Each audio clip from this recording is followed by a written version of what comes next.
Nagpatayo ng palasyo si Solomon. Ikapitong kabanata. Nagpatayo rin si Solomon ng palasyo niya at inabot ng 13 taon ang pagpapatayo nito. Ang isa sa mga gusali nito ay tinawag na kagubatan ng Lebanon. Ang haba nito ay 150 talampakan. Ang luwang ay 75 talampakan. At ang taas ay 45 talampakan. Ito ay may 4 na hanay ng mga haliging sedro, 15 bawat hanay, at nakatukod ito sa 45 na pambalagbag sa ibabaw ng haligi, kung saan nakakabit ang kisameng sedro. Ang dalawang gilid ng gusaling magkaharap ay may 3 hanay na bintana na magkakasunod. May 3 hanay rin itong parihabang mga pintuan na magkakaharap. Ang isa pang gusali ay ang lugar na pinagtitipunan, na may maraming haligi. Ang haba nito ay 75 talampakan, at ang luwang ay 45 talampakan. May balkonahe ito sa harapan, na may bubong at mga haligi. Nagpatayo rin siya ng gusali, kung saan inilagay niya ang kanyang trono. Ito rin ang lugar kung saan siya humahatol. Pinatakpan niya ito ng mga tablang sedro, mula sa sahig hanggang sa kisame. Ang bahagi ng palasyo kung saan nakatira si Solomon, ay nasa likod lang ng gusali, kung saan siya humahatol. At magkatulad ang pagkakagawa nito. Katulad din ito ang yari ng bahay na kanyang ipinagawa para sa kanyang asawa na anak ng Faraon. Lahat ng mga gusaling ito mula sa mga pundasyon hanggang sa mga bubong ay gawa sa pinakamagandang uri ng bato na pinagputol-putol at tinabas ang lahat ng gilid ayon sa tamang sukat. Ang mga pundasyon ay gawa sa malalaki at magagandang uri ng bato. Ang haba ng ibang mga bato ay 15 talampakan at ang iba ay 12 talampakan. Sa ibabaw nito ay mga kahoy na sedro at mamahaling mga bato na tinabas ayon sa tamang sukat. Ang maluwang na bakuran ay napapaligiran ng pader na ang bawat 3 patong ng mga tinabas na bato ay pinatungan ng kahoy na sedro. Katulad din ito ang pagkakagawa ng mga pader ng bakuran sa loob ng templo ng Panginoon at ng balkonahe. Ang mga gamit ng templo.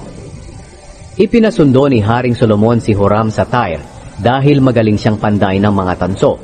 Anak siya ng isang byuda mula sa lahi ni Naphtali, at ang kanyang ama ay taga-Tyre, na isa ring panday ng mga tanso. Pumunta siya kay Haring Solomon, at ginawa niya ang lahat ng ipinagawa sa kanya. Gumawa si Huram ng 2 haliging tanso, na ang bawat isa ay may taas na 27 talampakan, at may pabilog na sukat na 18 talampakan. Gumawa rin siya ng 2 ulo ng mga haliging gawa sa tanso, na ang bawat isa ay may taas na 7 kalahating talampakan. Ang bawat ulo ng haligi ay napapalamutian ng 7 kadenang dugtong-dugtong, na may 2 hilerang palamuti na ang hugis ay parang prutas na pomegranata. Ang hugis ng ulo ng mga haligi sa balkonahe ay parang mga bulaklak na liryo, at ang taas nito ay 6 na talampakan. Ang bawat ulo ng 2 haligi ay napapaligiran ng 2 hilera, na may 200 na palamuti na ang hugis ay parang prutas na pomegranata. Ang palamuting ito ay nasa ibabaw ng bilog na bahagi ng ulo, sa tabi ng mga kadena. Itinayo ni Huram ang mga haligi sa balkonahe ng templo. Ang haligi sa gawing timog ay tinawag niyang Jakin, at ang haligi sa gawing hilaga ay tinawag niyang Boaz. Ang hugis ng mga ulo ng mga haligi ay parang mga bulaklak na liryo. At natapos ang pagpapagawa ng mga haligi. Pagkatapos, gumawa si Huram ng malaking lalagyan ng tubig na parang kawa, na tinatawag na dagat. Ang lalim nito ay 7 kalahating talampakan, ang luwang ay 15 talampakan, at ang sukat sa paligid ay 45 talampakan. Napapalibutan ito ng 2 hilerang palamuti sa ilalim ng bibig nito. Ang bilog-bilog na palamuting ito ay nakapalibot, 6 bawat isang talampakan. Kasama na itong ginawa ng gawin ang sisidlan. Nakapatong ang sisidlan sa likod ng 12 tansong toro na magkakatalikod. Ang 3 toro ay nakaharap sa gawing hilaga, ang 3 ay sa kanluran, ang 3 ay sa timog, at ang 3 naman ay sa gawing silangan. Ang kapal ng sisidlan ay mga 3 pulgada, at ang ilalim nito ay parang bibig ng tasa na nakakurba palabas katulad ng namumukadkad na bulaklak ng liryo. At maaari itong malagyan ng mga 11,000 galong tubig. Gumawa rin si Huram ng 10 tansong kariton na gagamitin sa paghakot ng tubig. Ang haba ng bawat isa ay 6 na talampakan. Ang luwang ay 6 ding talampakan. At ang taas ay 4.5 talampakan. Ganito ang pagkagawa ng mga kariton. Ang mga dingding nito ay may mga kwadro at napapalamutian ng mga larawan ng leon, mga baka at mga kerubing. Ang ibabaw at ang ilalim ng mga kwadro ay may magkakatulad na palamuti na parang mga bulaklak. Ang bawat kariton ay may 4 na tansong gulong at mga tansong ehe. Sa bawat sulok ng mga kariton ay may tukod na humahawak sa pabilog na patungan ng tansong planggana. Ang mga tukod ay napapalamutian ng parang mga bulaklak na kabit-kabit. Ang pabilog na patungan ay nakaangat ng 1.5 talampakan sa ibabaw ng kariton. At ang luwang ng bunganga ay 2 talampakan at 3 pulgada. Ang paligid ng ilalim ay may mga inukit na palamuti. Ang dingding ng kariton ay kwadrado, hindi pabilog. Sa ilalim ng mga kwadradong dingding ay may 4 na gulong na nakakabit sa mga ehe, na kasama ng ginawa ng gawin ng kariton. Ang taas ng bawat gulong ay 2 talampakan at 3 pulgada, at katulad ito ng gulong ng karwahe. Ang mga ehe, tubo, rayos at tapalodo ng gulong ay gawa lahat sa tanso. Ang bawat kariton ay may 4 na hawakan, isa sa bawat gilid, at naiporma na ito kasama ng kariton.